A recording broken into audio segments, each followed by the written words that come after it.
on, a Just Stop Oil activist who spray-painted the famous Scotland Yard sign with orange paint has been cleared of criminal damage charges. Yes, the activist, Laura Johnson's barrister, went so far as to, believe it or not, liken her to civil rights campaigner Rosa Parks. Well, joining us now is Just Stop Oil spokesperson Adrian Johnson.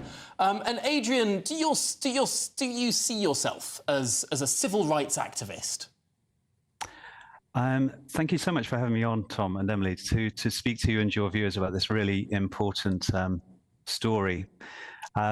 If I could talk about what happened in the court, as you quite rightly say, she was acquitted. She got full acquittal. She was found not guilty by a jury of her peers who listened to the evidence for almost a week, really, and decided in less than an hour that she had a legal excuse for the action that she took, because they decided that the action was peaceful. They decided that the damage was not significant, and importantly, they came to the conclusion that convicting Laura would be a disproportionate interference with her right to the freedom of expression, which is a massively important point. So if it's not serious damage, I can come and paint your house? Yeah. If you had a legal excuse for doing so, you'd be most welcome to do that. But you would need to establish in a court of law, as Laura did last week, that you have a valid reason for doing it. So I really passionately believe that the economy would grow faster if we had lower taxes. I think more people would be better fed. I think we'd have less poverty. Can I just come and write tax cuts on your house? So you would need to be taking action against the government, right? Which is exactly what Laura Johnson did in this case. That's what I would be doing. I'd be writing tax cuts on your house, saying, I think that's what we need. Yeah, it's an interesting conversation to be having, but you would agree that my house has got nothing to do with the government. And that's the whole point here. Back in 2019, the Metropolitan Police were given overwhelming evidence that our government are committing crimes against humanity. Now, they haven't acted on that evidence. If they were to open up these investigations, our government would change their policies and we would not need to be taking action of the kind that Laura Johnson did back in 2022. Adrian, do you see why this might worry some people? Clearly, this jury decided that she's been acquitted, no criminal charges, no criminal conviction anyway.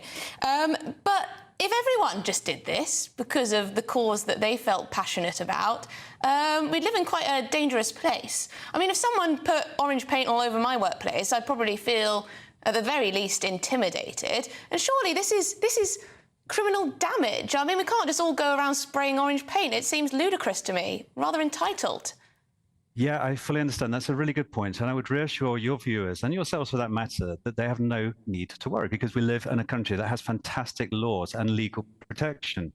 However, Laura was taking this action and she was doing this in support of law and order and the rule of law. And she did say in her press release, I would like to ask, no, it's completely connected, isn't it?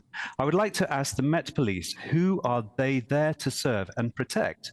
The good people of this country or our oil-corrupted government? I would like to ask them how they are planning to police the mass hysteria, the panic, the fear, the looting, the theft, the hoarding and the inevitable violence that will result when our shelves are empty and we cannot feed our children. You're saying this is as if it's a fact. Of course, we know that as time has gone on, actually, as the climate's got less conducive to better farming, technology has improved. There's more food being produced today than there has at any point in human history. Everyone, I think, can accept that the climate is changing, that human activity is contributing hugely towards that climate change. But that doesn't mean that we're going to have bare shelves in this country. And to state that as a statement of fact seems like it's a peculiar position to take. It's not one, for example, that the UN has arrived at. Tom, it is what the UN have arrived at. That's exactly the warnings that they're giving us. And the Tom, UN hasn't said we're going to have famines in the United Kingdom. They are, because we're going to find it increasingly difficult to grow food. Tom, I would ask you to put your lack of concern about farming to our farmers. They are literally struggling to make ends meet. And they are, you know for a fact that we had the wettest 18 months on record. They were not able to plant potatoes in Ireland. Come on, we're going to run out of food. That doesn't mean we're going to run out of food. That really doesn't. What that means is that new technology is being used, even though there was a difficult year for potatoes this year. More food was produced around the world than ever before, because you find ways around this sort of stuff. I guess I've got a more optimistic view and you've got a more disastrous one. I'm so sorry, I'm being counted down. We've got to end it. But thank you, Adrian Johnson, so much for coming on and talking us through. That's the end of the show. And we get into potatoes. From just stop oil to potatoes.